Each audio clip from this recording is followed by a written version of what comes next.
Hey guys, it's Sammy, and this is Wrestling Unlimited as we are here on the 15th of September 2021 to talk about everything that went down tonight on AEW Dynamite. And I thought tonight's show was actually pretty good. There's a couple questionable things that didn't make too much sense to me, but we'll get into all that.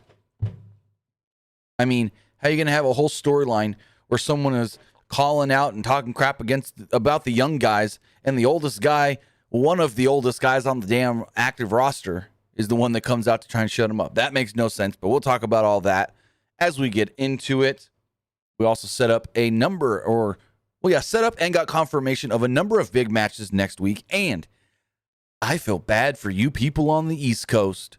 Gotta stay up till midnight to watch all of Rampage from Arthur Ashe Stadium.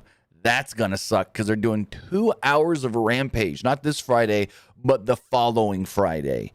That is gonna suck. That's a pre-tape show, so we'll know all the spoilers of that. I mean, I'm 99% sure it's a pre-tape show. Let me double check. AEW schedule. Yes, it's a pre-tape show. It will only be Grand Slam one night. Yeah, so they're like, and we'll talk about more of this once we get to it, but they're like, it's a pay-per-view on television split up in 2 days, 2 hours of Dynamite and 2 hours of AEW Rampage on Friday. And I go, cool. People gonna be mad they gotta stay up so late because that damn show don't start till 10 and it ain't gonna be over till midnight. Good thing I live here on the West Coast, but it's also bad for me because that means I'm going to have to review that show because it's going to be a big show, which means I got to wait till 9 o'clock Pacific, midnight Eastern to go live. And that's gonna hurt my viewer numbers probably because a lot of people go, man, I stay up till midnight just to watch Rampage. I don't want to stay up way later, another hour or two just to watch your review. Hopefully people just watch it the next day. But yeah, West Coast people, that's why we always say, East Coast people, that's why we on the West Coast always say, West Coast, best coast, because it is. And we also get a lot of things like the earlier start times for stuff like Rampage, Raw, SmackDown, NXT every week. I ain't got to wait till 8 o'clock at night. No, 5. But yeah, you guys got a long night if you're going to watch SmackDown and then Rampage from Arthur Ashe next week. But with that, I want to say thank you for joining me here. Twitch.tv/PWU Unlimited, YouTube.com/Pro Wrestling Unlimited, and Twitter.com/PW Unlimited. With that, I want to say if you're watching live on Twitch, you can help us out a couple of different ways. You can help us out by hitting that donate button down below or donating Twitch bits in the live chat. Also remember, it is not just September, it is September. And all of your subscriptions are 20% off. But it doesn't mean you pay 20% less, so we make 20% less. Oh, no. You pay 20% less, but we, as the streamers, as the content creators, still make the same amount of money, which is great on Twitch. But if you say, I don't want to give you real money, I pay Jeff Bezos already for Amazon Prime, then link your Amazon Prime account to your Twitch account. Bada bing, bada boom, there you go. You got Twitch Prime, or Prime Gaming, whichever one they call it now. And with that, you get sometimes free games. You always get free in-game purchases and stuff, but you always also get one free subscription to any Twitch channel you want to subscribe to throughout the month, and I'd greatly appreciate it if you subscribe to us right here, Pro Wrestling Unlimited. But if you also say, well, I ain't got that either, you got to know somebody that does, whether it's your mother, your father, your daddy, your sister, well, I already said, whether it's your mother, your father, your uncle, your sister, your brother, your aunt, your sister-in-law, your neighbor, the guy that gave you your donuts at Krispy Kreme this morning, the girl at Starbucks that was cute in the window and gave you your latte, go, hey, do you have Amazon Prime? She may go, oh, that's a weird question, but yeah, why? Then you say, well, you link it to a Twitch account. And if she says no, then you go, okay, well, how about you let me link your Amazon account to my Twitch account, then I can help out others by subscribing to their channels, and one of them, PW Unlimited, shoot your shot. And maybe she'll be like, oh, well, that's an interesting thing. And then you guys exchange info. You exchange info to get her Amazon account. And in the process, maybe you get a date out of it. Just saying. Just saying. Try to help PW Unlimited, and it can get you a date. There's a good chance, good possibility. But with that, on the flip side, if you're watching over on YouTube, you can help us out in the live chat with a super chat or a super sticker donation. All super chats do get read live on the air. Also, remember that you can subscribe to the channel as a channel member. Join the Unlimited Army by hitting that join button down below. As with doing so, you get early access to news, early access to podcast episodes, early access to non-news videos, and so much more. Plus, you can always support us, patreon.com/PW Unlimited. That's the best way to support us directly. But with that, we've got AEW Dynamite to talk about.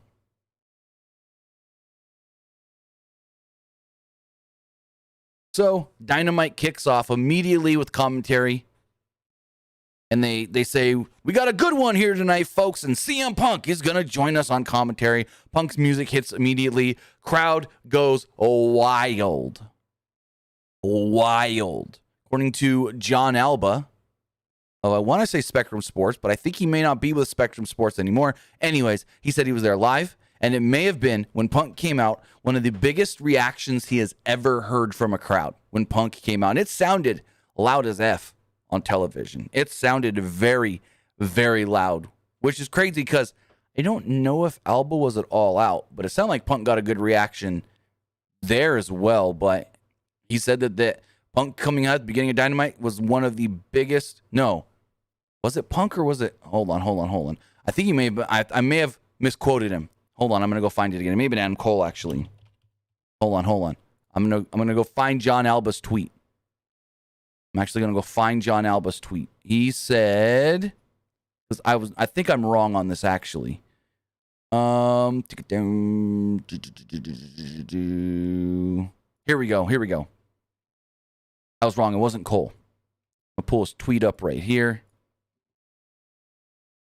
He stated, I was at TakeOver New York. I can confidently say, while that reaction was huge, Adam Cole's entrance reaction tonight was bigger.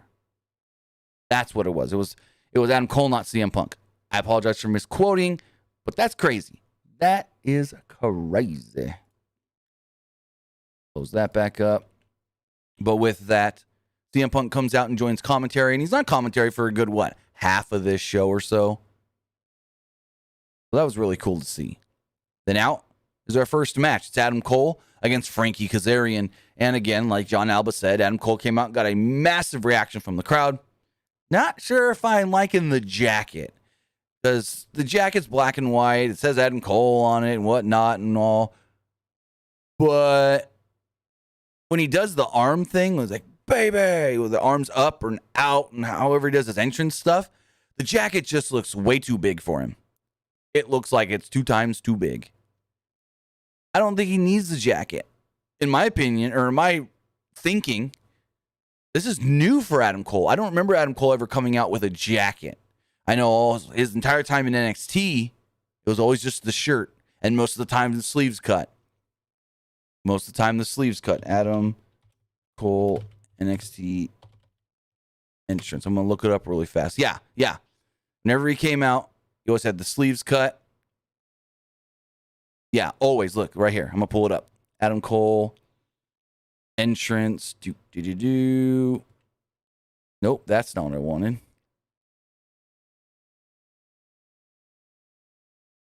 When Adam Cole would make his entrance in NXT, at least, he always had this.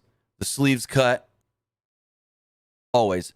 And even in like Ring of Honor and when he worked in some New Japan stuff, that's what I always remember him with as well. The shirt. The jacket, I think, is new. You can correct me if I am wrong in the live chat or the comments below. But I don't ever remember Adam Cole coming out in a jacket. Brian Lazaro was right. When he was in Bullet Club, he did wear a leather jacket. But that one was a form-fitting leather jacket. That leather jacket actually fit him well. Hold on, let's pull that up really fast. Adam Cole, Bullet Club.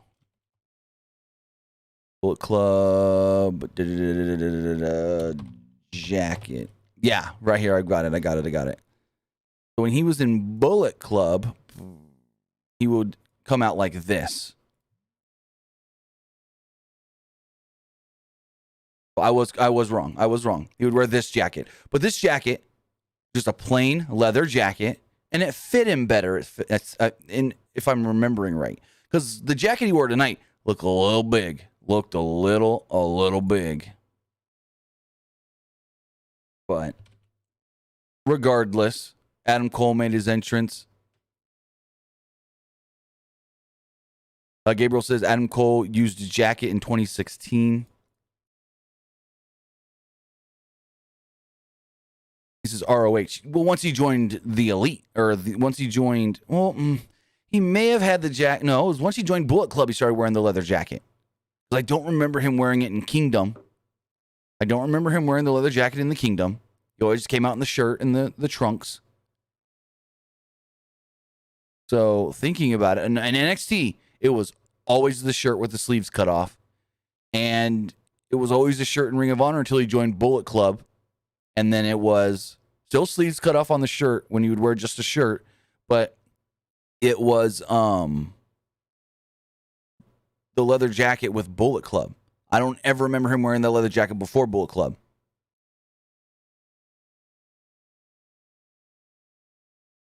But regardless, he and Frankie Kazarian had a great match tonight.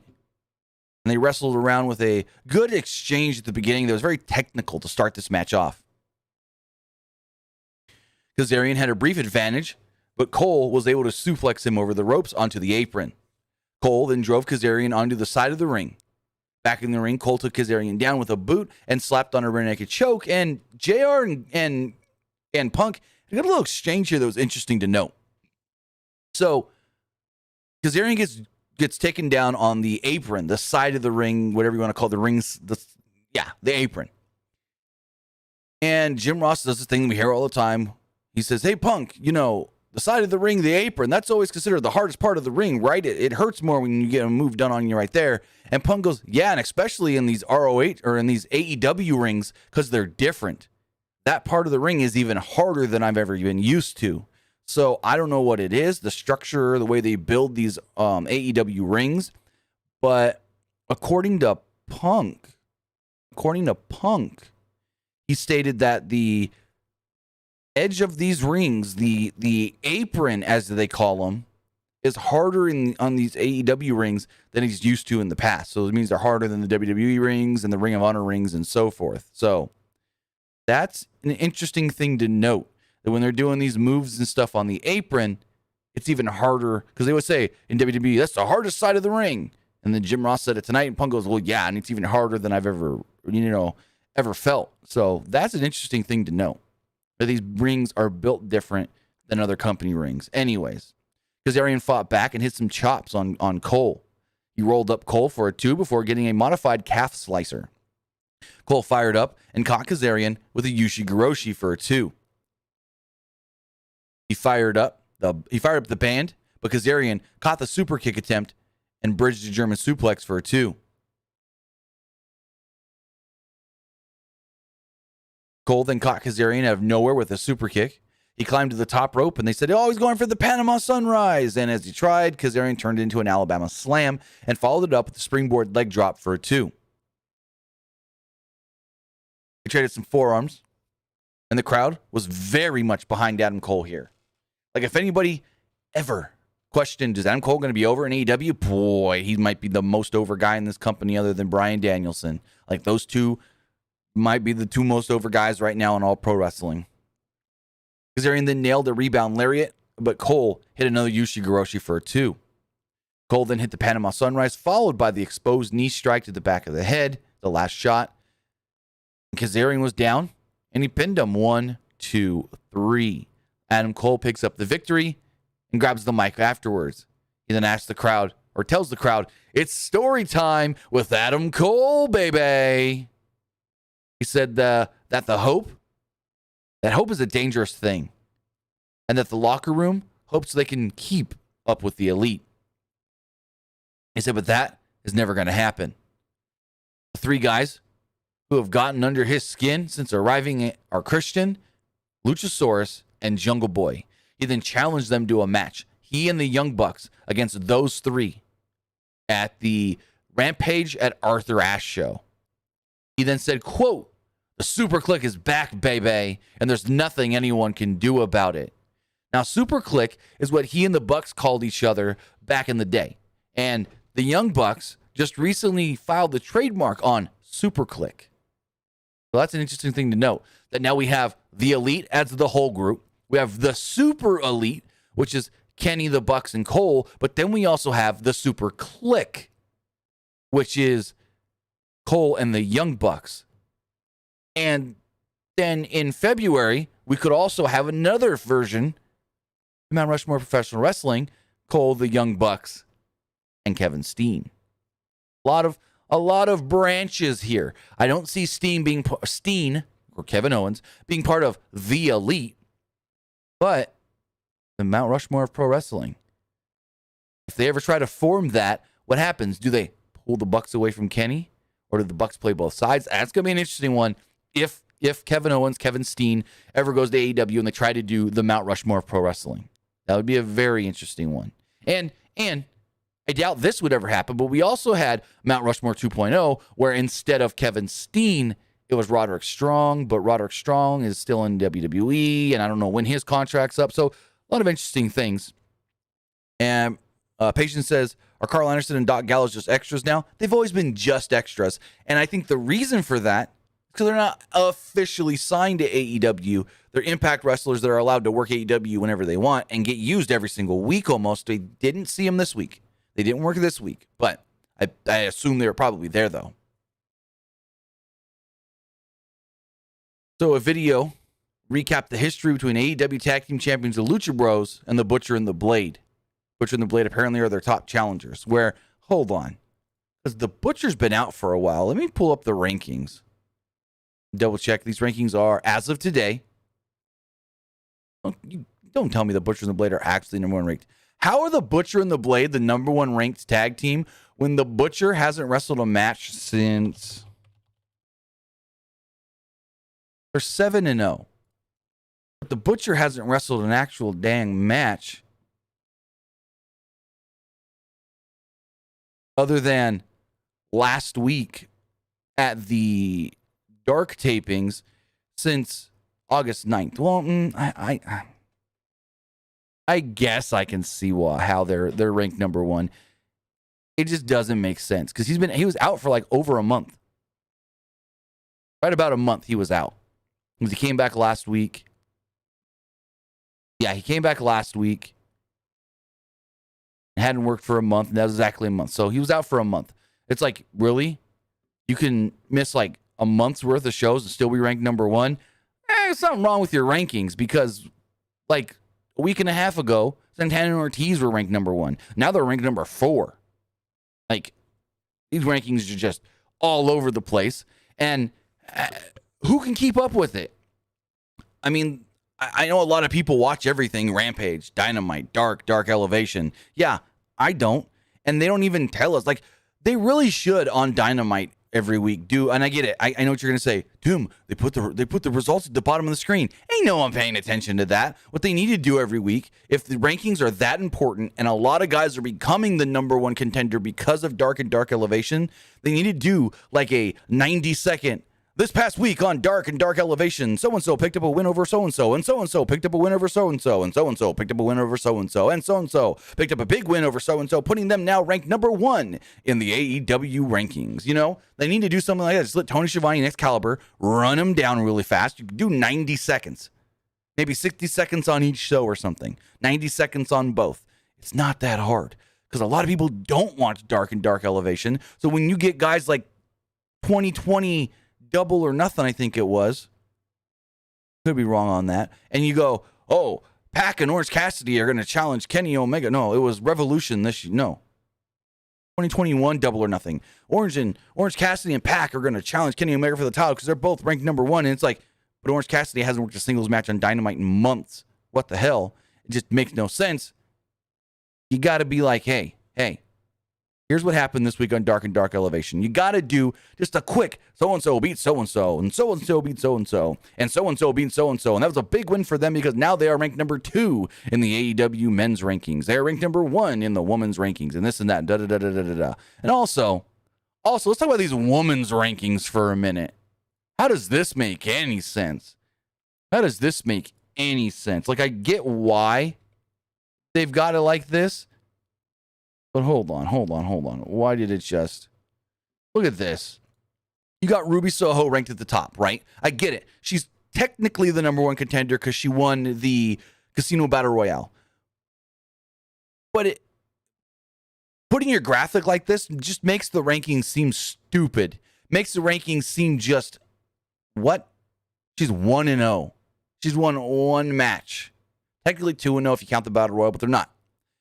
And it's like, how is 1-0 technically better than 26-2? What you should do is put goddamn Thunder Rosa up at number 1, but say that because of the Casino Battle Royale, Ruby does get the next shot. And then if Thunder Rosa can remain number 1, following that match between Ruby Soho and Britt Baker, she can get the shot after the next shot. But putting Ruby up there and it's saying 1-0, kind of makes the rankings look stupid. Kind of makes the rankings seem like, what the fuck do these even matter?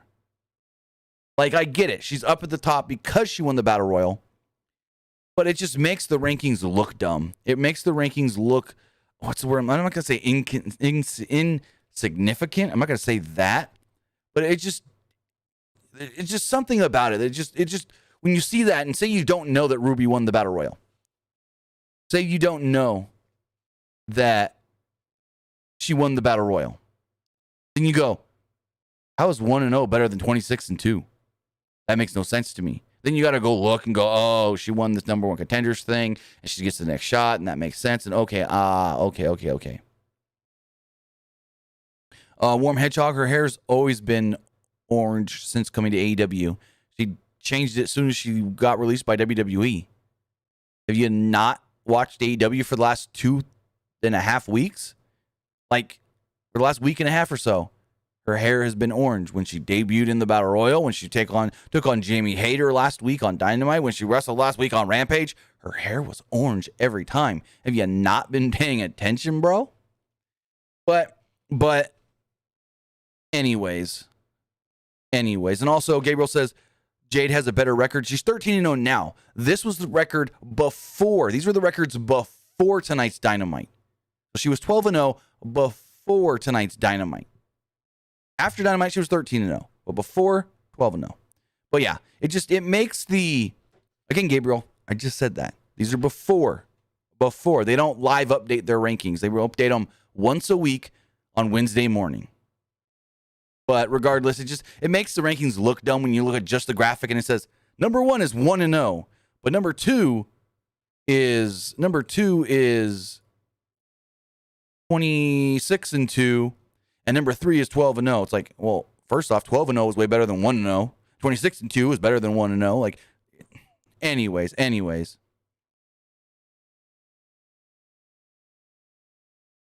Milton says, I disagree. She number 1 contender. She signed the company. Okay, first off, like the text message thing. If you can't form a complete practical sentence, I ain't gonna read your shit. Anyways, after that long tangent, we had Fuego del Sol and Sammy Guevara. This was dumb. Really dumb. Fuego said he signed a new contract, and because of the big money deal, got a new car. But it doesn't mean anything because he wants the TNT title. And if Miro thinks that he's not worthy, well, you know what? He'll put his the title of his car, put his car on the line against Miro and the title. I'm like, well, that's stupid. So Fuego's bought a new car and he's going to lose it because no one expects him to win. There's no way. Ain't no way he's taking that title off of Miro. Next up, MJF comes out. And I guess MJF's new thing is, I'm going to get heat by talking shit on the city. Like, we haven't seen that for 40 years. So, he came out flanked with Wardlow. He insulted New Jersey a lot. He's been aware that his words from last week may have offended some people, but he doesn't care. He says, I know I'm the salt of the earth. You know I'm the salt of the earth, but I am also a religious man. And he's going to have a conversation with the late, great Brian Pillman, and he looks down to hell. He addressed Pillman was a legend, but his son is a lame excuse for a legendary pedigree. He said, quote, tell your son that I'm going to massacre him. The fans can chant all they want, but I'm better than you, and then Brian Pillman's music hits.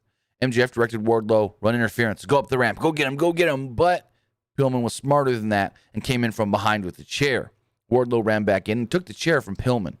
Pillman scratched Wardlow and baited him. Starched Wardlow and baited him to the outside, regaining possession of the chair, and he chased off the two heels. This is all right. And then it immediately cuts to a pre-taped interview with Brian Pillman Jr. and Jim Ross. And I go, whoa, that was no. You should have done this.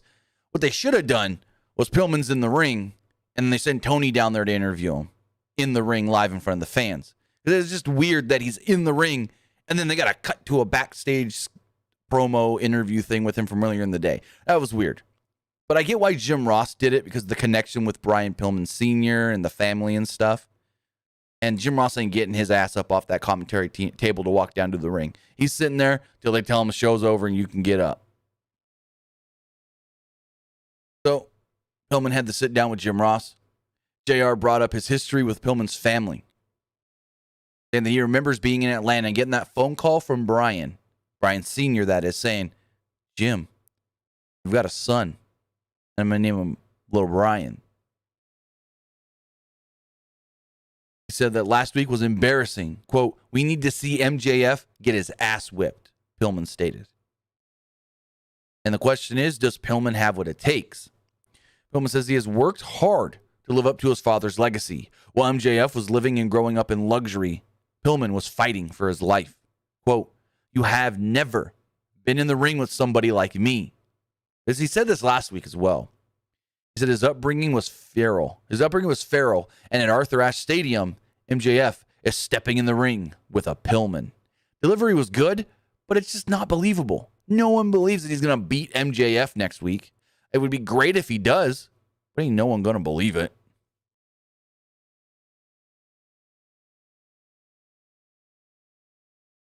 Christian Cage and Jurassic Express were backstage. Jungle Boy addressed Adam Cole and said that he's got better hair than him.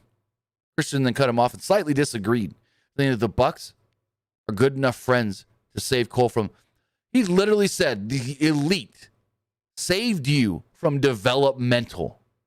I was like, ooh, what a fucking line. He also said, another shot at WWE. He said, Cole, since you're used to losing Wednesday Night Wars, let's add Friday to the list as well. And they accepted the 6-man tag challenge. I'm like, Christian, really? You taking these shots? Okay, I get it. Whatever. So with that, before the next match, which was FTR versus Dante Martin and Matt Seidel, they announced that next week's Rampage will not only be from the Arthur Ashe Stadium, but it'll be a 2-hour edition. I go, oofa, oofa.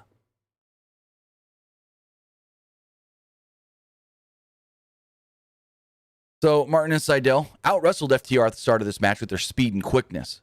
Martin went to the apron and went for a springboard, but Cash, the illegal man, kicked him to the floor. Cash chopped Martin hard on the outside and sent him to the ring post. FTR isolated Martin in their corner until Martin used his evasiveness to reach Seidel for the tag. Seidel fought off FTR with a leaping kick and a strike.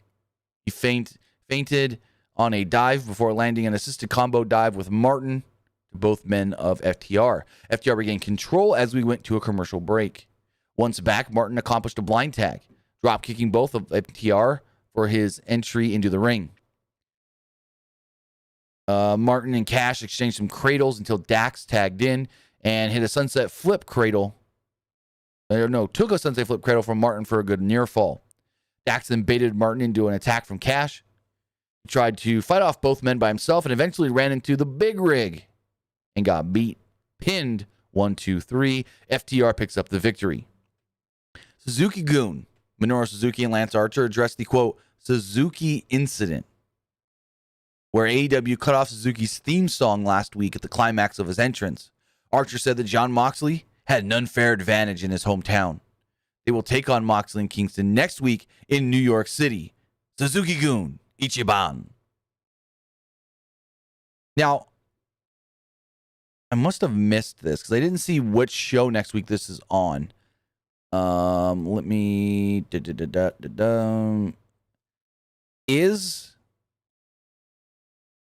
And hold on, I may have it. I think I have it down here. It is... Yeah, I didn't get it at all. They said they will take on Moxley, Suzuki-gun versus Moxley and Kingston next week in New York. But I never saw if that's Rampage or if that's Dynamite. Let me know in the comments or the live chat, because I didn't see which show it is. And I don't have it anywhere here in my notes either. I just got that they accepted the challenge for next week in New York. Huh.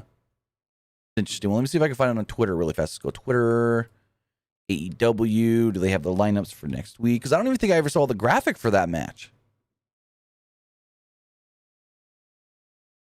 We've got FTR versus Sting and Darby on Dynamite.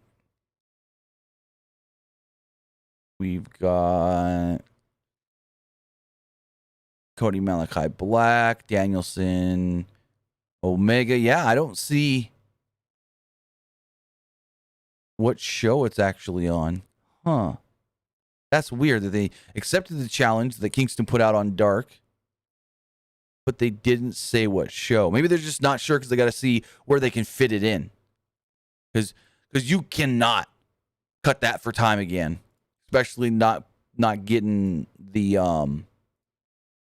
entrance of Suzuki. But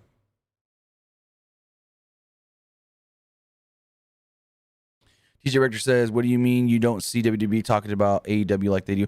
WWE never takes shots at AEW. Like, I can't say never because we've heard it a couple of times, but it's very far and few between.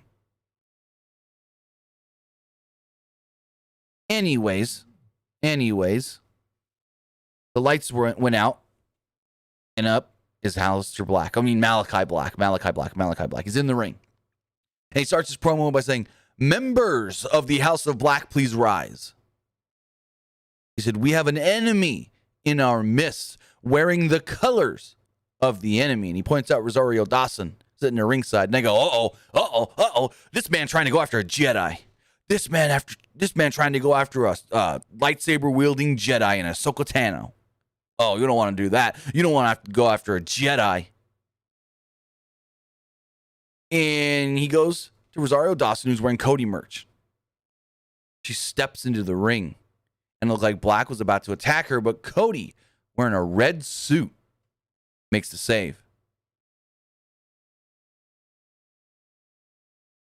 Dawson hopped on Black's back to attack as Cody ran out, leading to a big brawl up the stands, and they say out of the building altogether. When they come back from commercial, they go, those two fought so far that they are out of this building. And they go, they will fight next week in Arthur Ashe Stadium. And Jim Ross says that, and Excalibur goes, I think they might fight all over that stadium, Jim. So next up, there was a hype promo. They announced Anna Jay versus the Bunny this week on Rampage. Jay was flanked by the Dark Order for the interview, and as she goes to talk, Evil Uno cuts her off immediately. She says like 2 words. Alex Reynolds then walks up and goes, listen here, this man, he thinks he runs everything here. Anna, he won't even let you speak. And Evil Uno and Alex Reynolds go at it, and he's like, hey, I thought you left Dark Order. He's like, no, I'm here for Anna. I'm here to be with Anna and be in her corner. And Anna's like, both of you shut up. If you guys are going to act like this, I don't need any of you. And Ty Conti's like, I've got your back. Don't worry about it. And they leave.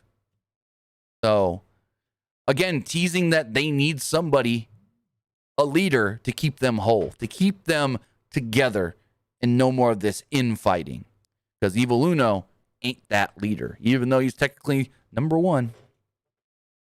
Will it be Wyndham Rotunda? I don't know. We'll have to wait and see. So then this segment with Dan Lambert, it makes God absolutely no sense. No sense. So Dan Lambert's in the rings at the Men of the Year. He's got Junior Dos Santos, Andre Arlovsky. He's got Paige Van Zandt. I can't remember who the other chick's name is. And he calls the small men, and he insults the fans, saying, back in my day, you knew who was over when you'd go to the merch stand and see whose merch was sold out. But the AEW fans, it's really telling. Because when you go to the merch stand now, and all that's sold out are the men's small and the women's extra large. He then called the wrestlers of today flippy-style wrestlers. And then none of them can hold a candle to the Men of the Year. And then out comes Chris Jericho. What the fuck? He's not just dogging on... He's not dogging on AEW as a whole because, of course, he likes the Men of the Year. He also talks about how wrestlers of the past, from the Attitude Era, from the late 90s, are the best. Well, who's a wrestler from the late 90s? Oh, Chris fucking Jericho. So he's talking about saying guys like, from Jericho's era are good, real pro wrestlers. Yet, the only man to come out trying to shut him up is a man that he's not talked bad about. Like, are you kidding me? You could have had anybody come out here. Darby Allin, Jungle Boy, any of those young up-and-coming guys. Sammy Guevara. They should have really had Sammy with Jericho if they were going to do this at all. But Jericho comes out, flanked with Jake Hager, because Jake Hager's a new young up-and-comer. Yeah, okay. Jake Hager been around for a while. When did Jake Hager make his debut? Jake Hager been around in pro wrestling since 2006. Guy's been around for over 15 years. 2006, he had a WWE tryout and was signed to Deep South Wrestling. Yeah. Been around for a while. But Warm Hedgehog says, isn't Dan Lambert from Impact Wrestling? No, he's from American Top Team. He's an MMA trainer, but he did stuff in Impact Wrestling. He's not from Impact, but he did stuff with Bobby Lashley and Moose in Impact Wrestling. Anyways, Jericho comes out with Hager. Two of the old guard, technically. Hager of the last generation, and Jericho technically of 2 generations ago, if not farther back.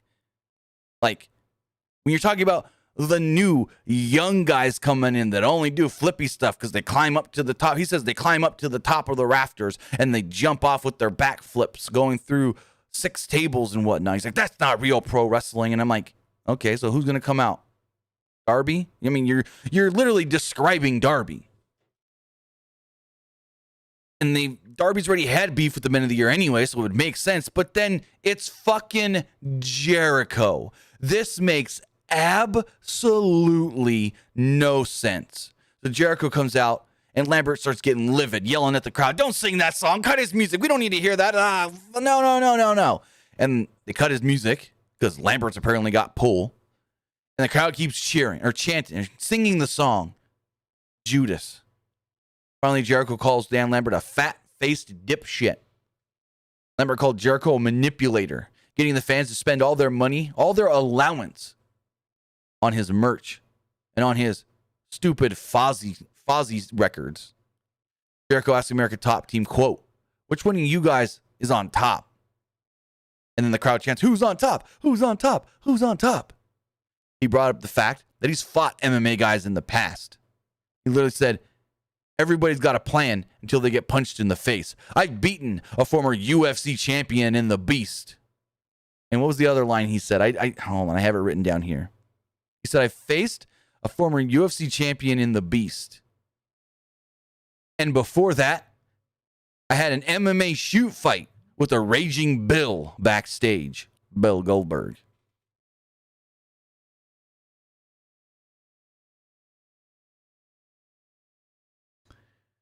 So Jericho and Hager were about to head to the ring, but Lambert said this match had to happen in a real city, not tonight in New Jersey.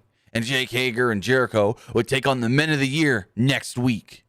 Again, didn't say which show it's going to be on. No, they did. It's Rampage. It's Rampage. Never mind. It's Rampage. Now, I've seen a lot of people on Twitter going, well, Jake Hager, he's going to just turn. He's going to turn on Chris Jericho. It makes a lot of sense, but it doesn't.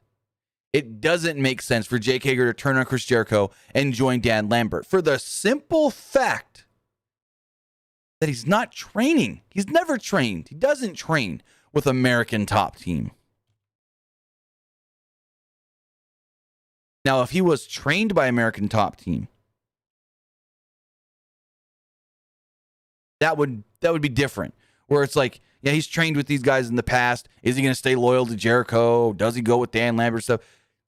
I could see it, but he's not trained by American Top Team, so it wouldn't make any sense for him to align himself with these guys that he's not training with for real MMA. So, to me, it doesn't make sense for him to align with them, especially since they're just fighting AEW guys. It's not like Junior Dos Santos or Andrei Arlovsky are actually going to get in the ring, and then Hager can actually like score up to them for a real kind of like fight thing. No. So I don't see Jake Hager joining Dan Lambert and becoming one of the Men of the Year because A, he wouldn't fit in with them, and B, again, he's not trained by American Top Team, so it wouldn't make any sense. Gabriel Perez says, Scorpio Sky and Ethan Page were not trained by American Top Team. That doesn't matter because they're not current MMA fighters. Jake Hager is an actual legit right now MMA fighter who is in training camp for an upcoming fight, not with American Top Team training. So, like, Scorpio Sky did MMA stuff before he was in pro wrestling, and Ethan Page is an actual black belt in karate. They're not, so it doesn't matter that they're not trained with American Top Team. Mute point. You're trying to make a point that has nothing to do with anything. Again, if Hager was currently training with American Top Team, it would make sense, but he's not. So why would he align himself with American Top Team, but then be training with another team for his actual MMA fight? You know, it just doesn't make sense. You can put Dan Lambert with any pro wrestler that's not an MMA fighter, an active current MMA fighter. That's fine. But to have an active current MMA fighter that is not part of American Top Team with American Top Team here makes absolutely no sense. 100% no sense. So you trying to say that? You say we'll see it happen. If it happens, I doubt it. Highly, highly, highly doubt it. But that match, Men of the Year versus Hager and Jericho next week on Dynamite. No, Rampage. Gun Club talked about why they attacked Paul White. They said that they're all undefeated in tag team matches, but they haven't gotten any respect. And this is all about respect. Then next up, we had Jade Cargill versus Leyla Hirsch. I actually enjoyed this match. I thought this was the best Jade match we've ever seen, and probably the best Leyla Hirsch match we've ever seen. But we've seen some good outings by Leyla Hirsch. I'm not sure if this is her best match, but I'm pretty sure this was Jade's best match. So Mark Sterling got involved early, and Hirsch took down Hirsch took down Cargill with a double leg and hit a running knee in the corner, but she only got a one off of it. Hirsch went for a cross arm breaker, but Cargill easily powered out with a power bomb leading to a break. Upon return, Hirsch hopped on Cargill's back and locked on a sleeper. Cargill hit a hip toss to Hirsch, and Hirsch came back with a ripcord German for a 2, where they called it. They said, "Oh, and Leyla Hirsch with a German suplex," and fucking Punk goes, "Well, Caliber, wouldn't that actually be a Russian suplex?" And Caliber kind of like doesn't know what to say for a second and goes, "You may have a point there, Punk." Gabriel says, "Tim, did you skip FTR versus Matt Seidel and Martin?" No, if you pay the fuck attention, you would know that I didn't skip that match. We already talked about that match like 10 minutes ago, bro. Like 10 minutes ago, we talked about FTR versus Dante Martin and Matt Seidel, and how Matt Seidel and Dante Martin were the quicker of the teams. And we talked about that match in length about 10 minutes ago. Pay attention. Anyways, back to this good woman's bout. Upon return from a break, Hirsch hopped on Cargill's back and locked on a sleeper hold, but Cargill hip-tossed Hirsch out of the ring. Hirsch came back with the ripcord. I already talked about that. A ripcord German that Punk said should be called a Russian suplex. If you don't get the joke from Punk, it's because when Leyla Hirsch was 8 years old, her and her twin sister were actually,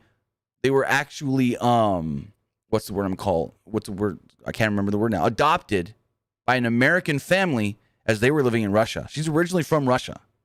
And she was adopted by an American family when her and her twin sister were 8 years old. So that's where the Russian joke comes from, because she was born in Russia and lived there till she was 8. But Hirsch followed that up with a tope suicida and a bicycle kick for a 2. Hirsch climbed the ropes and Cargill rolled out of the way of a moonsault and she crashed down on the mat. Jade then crushed her with a pump kick, and Cargill hit the Jaded, her version of the Glam Slam, to pick up the victory. And the only thing I'm going to say is Jade needs to stop the whole pushing of people off the Jaded, the Glam Slam. Because she does the thing where she's got them up, and she does her walk around with them up, saying, I'm strong, I can hold you up. But then when she drops them down, she puts her hand like right on the top of their back, almost under their neck, and like pushes. And you can see when she did that, Leyla Hirsch's head, boom, really hard on the mat. But Jade picks up the victory, as many expected. In the back, or actually they cut to a pre-tape promo. Andrade stated that he demanded that his assistant explain his actions from Rampage. He said Chavo may have given him the directions, but Andrade is the boss. He is the kingpin. Taz, flanked with Hook, approached Punk on commentary. He said Punk's now, quote, taking his job. Punk dropped the headset and faced off with Hook. Powerhouse Hobbs laid out Punk from behind. Punk fought back, but Hook locked in a dragon sleeper and they cleared off the announce table. Hobbs then chokeslammed Punk onto the table, which didn't break. I don't know if it was supposed to or not, but it didn't break.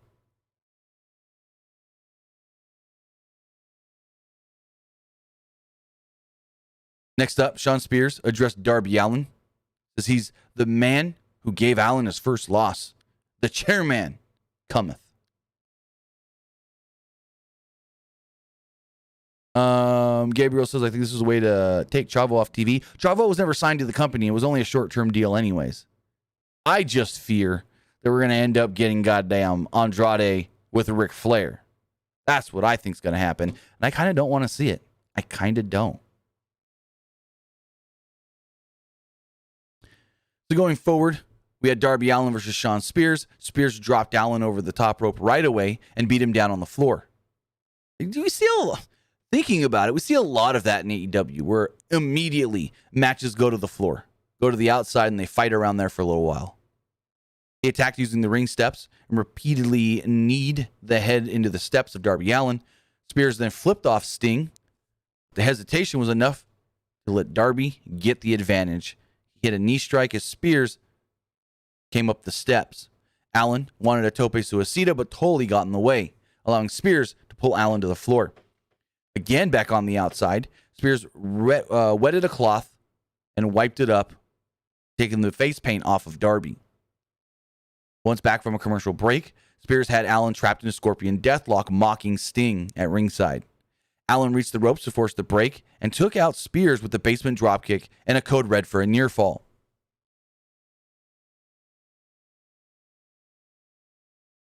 They fought on the top rope. Spears pulled Allin down by the chain around his neck. He went for a C4 onto the ring steps, but Allin countered it with a stunner before taking out Spears with an awesome suicide dive. There was then a coffin drop following, and that picked up the victory. Then after the match, FTR would come down and face off with Sting and Allin. They brawled for a little while. Tully whacked Sting with a chair. Sting got in Tully's face. He was overwhelmed by the numbers advantage, and FTR hit a nasty looking spike pile driver on Sting before Tully wiped the face paint off of Sting's face. Adriel says, do you think AEW is making Grand Slam 4 hours to compete with Extreme Rules? No, and technically Grand Slam's not 4 hours. Dynamite next week is 2, and they've extended Rampage next week to 2 hours as well. So it's not a full 4-hour show. It's 4 hours of television split up into 2 shows. Usually we get 3 hours of television. Next week we're going to get 4, with Rampage being extended an extra hour. That's all it is. I don't think at all it has anything to do with WWE Extreme Rules. I think it has everything to do with Tony Khan is very, very giddy about being in that building and wants to get as much content out of that building as possible. And he probably went to TNT and said, hey, can we get 2 hours on Friday? You got nothing else anyways. What are you going to air after? The Assistant? So I think that's all it was. Was that they're in this cool building.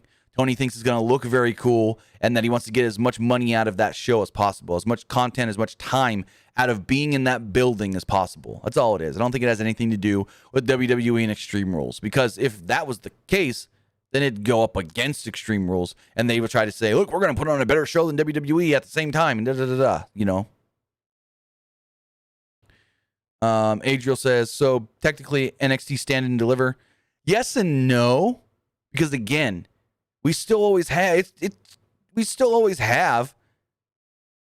AEW Dynamite 2 hours on Wednesdays and Rampage on Fridays. They just extended Rampage next hour. I don't think it's supposed to be any kind of WWE comparison. And people like you, no offense, trying to compare it to anything WWE, it's not it. You're looking too much into things. Way too much into stuff here. It has nothing to do with WWE. It has all to do, because I've been told Tony Khan is very excited about this building. Like, more than anything they've done so far this year, outside of the all-out ending. Like, I was told last week, Tony Khan is more excited about Arthur Ashe than anything other than the debuts of Adam Cole and Bryan Danielson and the Punk show in the United Center. Like, this is big. Very big. Gabriel says NXT takeovers are 2.5 hours. Sometimes they've been 3. But again, trying to compare this to anything WWE is kind of far-fetched and far-sighted. And yeah, it has nothing to do with WWE. A lot of stuff they do is all to take jabs and shots at WWE, but this isn't. Adriel says, I'm an analyst after all. Okay, cool, I guess. Got a Danielson promo. He called the Elite insecure. This is basically the video that aired on Road 2 this week. It's the exact same video. They just aired it on Dynamite, even though I watched it yesterday on YouTube. He says that nothing, that he noted that he's only going after one member of the Elite, and that's Kenny Omega. He said he knows how great Omega is, but he's just excited to get into the ring and wrestle him. He said in AEW, everybody wants to prove themselves, and quote, I'm here, and I'm the game. And I saw a lot of Triple H jokes here on Twitter.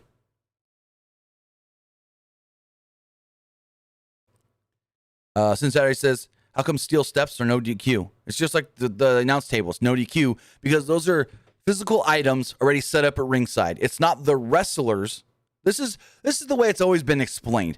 Why is putting someone through the announce table or whipping somebody into the steel steps not a DQ? Because it is a physical item placed at ringside by somebody else, not the wrestlers. They didn't purposefully place those items there to use them as weapons. Now, if a wrestler grabs the steel steps and then hits somebody with them, that's different. That is malicious. That is intent. That is a DQ. But if you just whip somebody in it and say, hey, I just whipped him and those steps were in the way, that's all you got to say. Anyways, Tony Schiavone's in the ring. He calls out Bryan Danielson for an interview. He says, the American Dragon is back, and he is in AEW. Now, what they didn't show in that promo video before from the Road 2 was he said that I'm Bryan Danielson, the American Dragon. The Bryan Danielson that you know is not the real Bryan Danielson. There was always another man standing by my side, and that was the American Dragon. And you guys will now get to see who I really am, because before I was held back in what I can do, I am no more. So he comes out and he asks Danielson, Tony that is, about a potential matchup with Kenny Omega. Danielson asked the crowd about it, and Omega and Callis interrupted. Callis said that Danielson was, quote, sickening. He mocked Danielson's statement about how hard of a decision it was to come to AEW. If Danielson really made this decision for the good of the wrestling industry, then he's no more than, quote, just a mark. Danielson told Don, shut up. He said he's here not to talk to Don Callis, but to talk to Kenny Omega, where Bryan Danielson stated, quote, someday this will be about the title. But right now, it's just about who's better. He then challenged Omega to a match, but Callis said, no way. Danielson then told him, shut up, you piece of shit. He then called AEW. He just said he came to AEW to fight who he heard was the best bout machine. But since he's been here, all he's seen is a guy who hangs out with a bunch of goofy stooges and lets Callis speak for him. He said he doesn't believe the rumors that Omega lost his step, and he thinks that Omega may have lost his balls. He then asked him again, will you fight me? Will we have a match? And Omega sits there, and he thinks about it. And Don's in the back yelling, no, don't do it, Kenny. Kenny, you don't have to do this. And Omega just simply says, yes. And the crowd goes wild with the yes chant. Don Callis is upset, and the match is set. They then announce about 10 minutes later, this match will be taking place next week on AEW Dynamite from Arthur Ashe Stadium.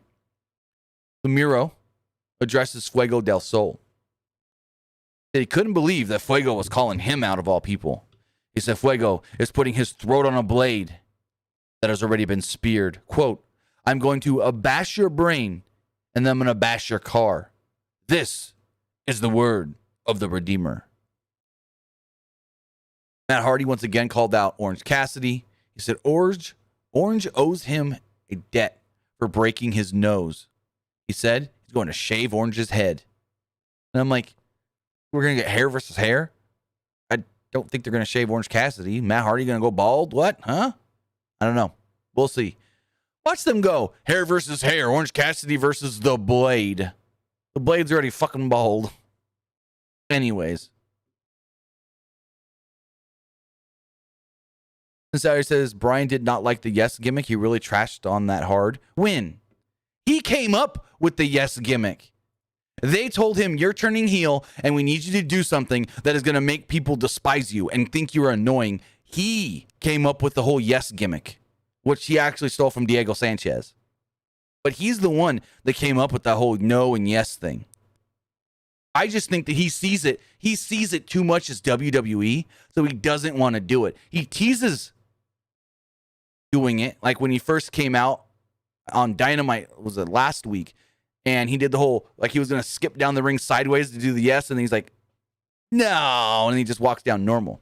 He's teased it, but I think he's either waiting for a massive moment to do it, or he just doesn't want to do it because everyone's going to see it as WWE, and he's not reinventing himself. He's just being what he was from WWE. Because again, he came up with that idea of the yes chant and the no chant and all that stuff. That was all on him. They basically told him, come up with something that's going to make you annoying and that the fans are going to not like. And so he came up with the no, based off of the yes that Diego Sanchez used to do. Then he took that yes and made it into a household thing, because then we saw college football teams doing the yes and other professional athletes and sports teams doing the yes. I mean, what was it? I think San Francisco Giants started doing the yes chant at one point. So, yeah. He said it in a promo, he's been held back for not being the real American Dragon. Correct, but that has nothing to do with the yes chant. That has everything to do with WWE not letting him go out there and be as aggressive as he used to be on the indies. When he was in ROH and wrestling for 20 people in a VFW hall, he was very aggressive as a wrestler. What he said was he wasn't allowed to be as aggressive as he used to be, but now he's got no restrictions on him, and he can be as hard-hitting and aggressive as he wants to be, which technically I already talked about that, bro. Jabbar says you forgot to mention Dark Order and a J segment. No, I didn't. Again, pay the fuck attention. We talked about that about 10, 15 minutes ago. I don't know if you came in late, but we already talked about that, bro. As far as talking about stuff upcoming, we got lineups for the next 3 shows. Rampage this Friday. AEW World Tag Team Championships are on the line when the Lucha Bros defend against the Butcher and the Blade.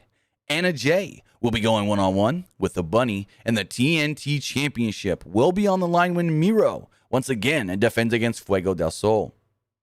As far as next week's AEW Dynamite Grand Slam on September 22nd, in a non-title match, Kenny Omega will go one-on-one with Bryan Danielson. Cody Rhodes will be taking on Malachi Black. The AEW Women's World Championship will be on the line when Dr. Britt Baker, DMD, takes on Ruby Soho. FTR will be in tag team action against Sting and Darby Allin. MJF will take on Brian Pillman Jr., and CM Punk will cut a live interview. And finally, as far as AEW Rampage Grand Slam, a 2-hour show, taped next Wednesday, but airing a week from Friday, the 24th, Adam Cole and the Young Bucks, the Super Click, against Christian Cage and Jurassic Express. CM Punk will have his first match on television in well over 7 years against Powerhouse Hobbs, and Chris Jericho and Jake Hager will take on the Men of the Year, Ethan Page and Scorpio Sky. So finally, our main event match and segment, actually. It's Jon Moxley and Eddie Kingston against 2.0, Matt Lee and Jeff Parker. The 2.0 and Garcia attacked Moxley and Kingston before the bell even rang, and they all brawled at ringside until Parker and Moxley entered the ring to start the match. Moxley dropped Parker right away and hit a release suplex. Lee tagged in, but was immediately taken out by a back suplex. Moxley hit hit him in the face. Garcia caused a distraction, allowing 2.0 to hit a combination suplex on Moxley ahead of the break.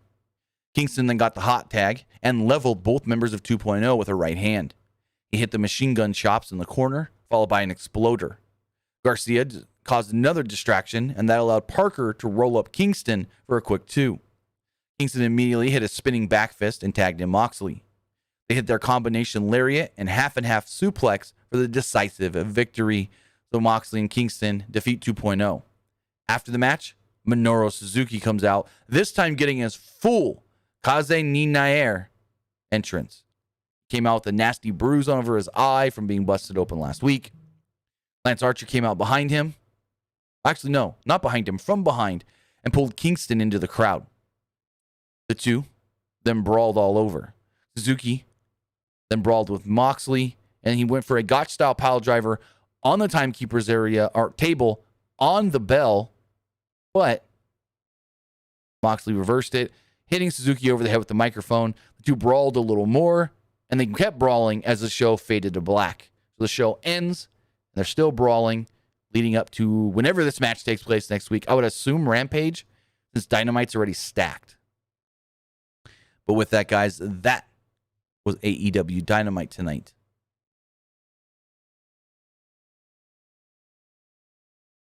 With that, now you've heard what I thought about the show. Let's see what you guys think. Remember, if you can be part of the show by texting in to 510-906-1341. Again, that number is 510-906-1341. As far as the Twitch poll does go, 75% of you liked tonight's Dynamite, with 25% thinking it was just all right. As far as the YouTube poll does go, 71% of you liked tonight's show, 20% thought it was just all right, and 9% did not like it. As we check the text messages, Gabriel, I have no clue what you mean about update on Ricky Starks. What about him? I haven't heard anything about Ricky Starks. Is there something wrong with Ricky Starks? Pull up the text messages.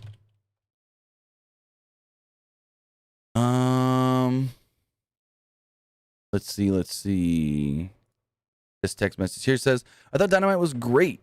What match are you excited for next week? And is it true that Bray Wyatt could debut in Rochester, New York, the home of the late great Brody Lee? So I'm excited for Omega versus what's his name? Bryan Danielson. I don't know why I couldn't think of it. I didn't want to say Daniel Bryan. I'm excited for that match for sure. But as far as Bray in Rochester, not possible because his 90-day no-compete would not be up yet. I thought it would have been. I did the math wrong when I said that last week, but it's not possible. It's actually not possible till the week before the Full Gear pay-per-view. Gabriel says, has not wrestled since winning the belt. Okay, that means nothing. He was hurt before he won the belt. Then he won the belt and just hasn't wrestled. Doesn't mean anything. Just because he hasn't had a match. Well, actually, hold on.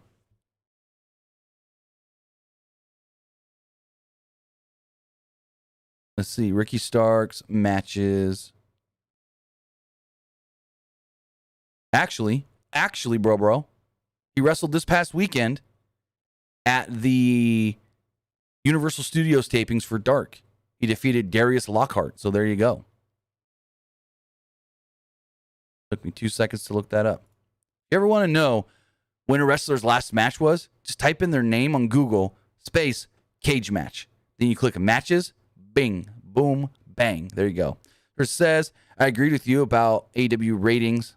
I feel like it's a waste of time with all ratings of them titles. Why AEW? So AEW, the concept is not a bad idea.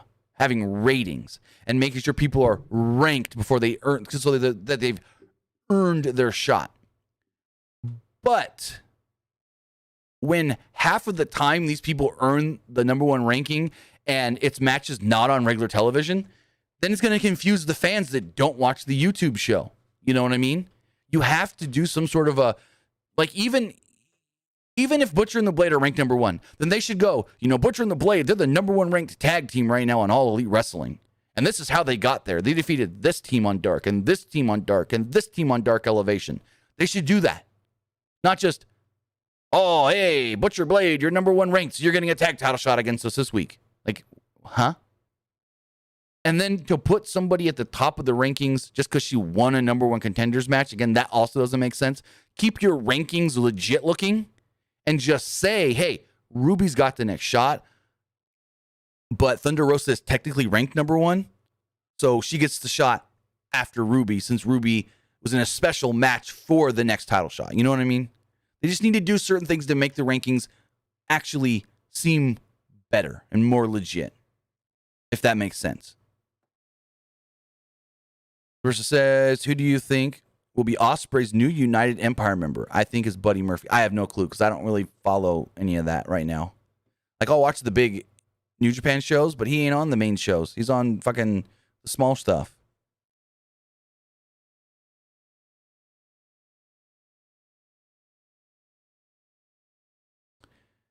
So this person says, if you had to book a dream match for AEW, what would it be and why? Well, it'd be the match we're getting next week.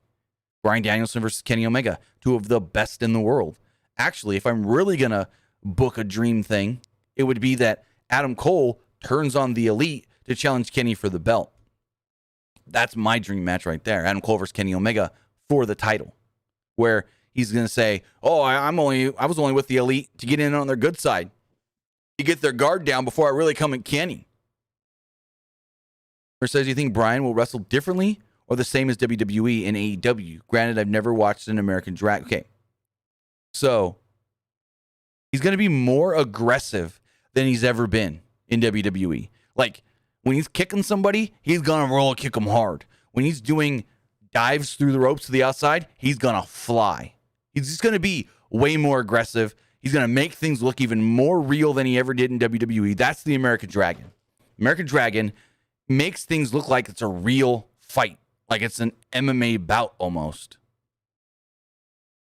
Or says, do you think Bryan will come back to WWE in the future and possibly retire there? Again, and he said, did you hear about Vince letting Bryan do the... Yeah, I heard all about that stuff. Vince was apparently going to allow Bryan Danielson, to compete in the G1 if he wanted to this year. Wouldn't have been possible because of COVID, but as far as him going back to WWE, that's a question that we can't answer right now because he's having fun in AEW now. But who's to say that in 3 years he's not and he wants to leave AEW? But who's also to say that he's loving AEW in 3 years and never wants to leave the company?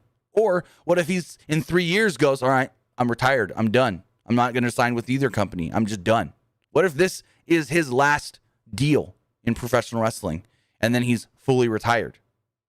We never know. That's an open-ended question you can't answer right now because it's so early on in his AEW career, his AEW contract. That's something nobody, not even Bryan Danielson could answer you that question today. Not even Bryan Danielson could answer that question right now. Says, if Adam Cole turns on the Elite or vice versa, when do you think it happens and how? I just think it happens eventually where he says, you know what? Because I think it's going to happen where Kenny's going to say, I beat everybody. I even beat the great Bryan Danielson. There's nobody that can come at me. I'm the best bout machine. And then Adam Cole finally goes, there's one guy you haven't faced yet here in AEW. That's me. And I'd say give it 6 months. Maybe Revolution next year. And he goes, whoa, Adam, hey, we're friends, we're buddies, we're brothers. We're the Elite. What are you talking about? You want to face me. And then Adam Cole goes, you know, I was only in the Elite to get to you, to get to that belt. I'm a world champion multiple times over. And in AEW, that's why I came here to win that world title. And then he super kicks Kenny. The Elite get all shocked and they don't attack him because they're too shocked to know what to do. And like the Bucks are just standing there going, what just happened? Adam, what are you thinking? And then Adam Cole steps out of the ring, walks off and goes, I'm ready for you, Kenny. Let's go, BayBay. That's what I think how it should happen. And I don't think it should happen till like Revolution next year, right before Revolution. You set that match up for the pay-per-view. It's too early now. You got to like drag this out. Drag it out. Where Adam Cole was buddy-buddy with all of them and this and that. And yeah, you drag it out. You drag it out. But with that, I want to say thank you for joining me here. Twitch.tv/PW Unlimited, YouTube.com/Pro Wrestling Unlimited, and Twitter.com/PW Unlimited. Remember, we'll be live again on Friday talking about, and I don't know if we're going to do Rampage yet because I haven't seen any of the spoilers. We will be talking about SmackDown, and I'll let you know Friday morning if we're going to do Rampage as well. Based off of the lineup, I don't think we're going to do Rampage this week, but if the spoilers say that it was a good show, we'll review Rampage this week. I will let you know Friday morning. But with that, we'll be live back on Friday night. Follow us on Facebook, facebook.com/Pro Wrestling ULTD. Follow us on Instagram @PW Unlimited. And of course, if you're not watching on Twitter right now, follow us on Twitter @PW Unlimited. And with that, guys, have a great rest of your night. Have a great Thursday tomorrow, and I'll see you next time.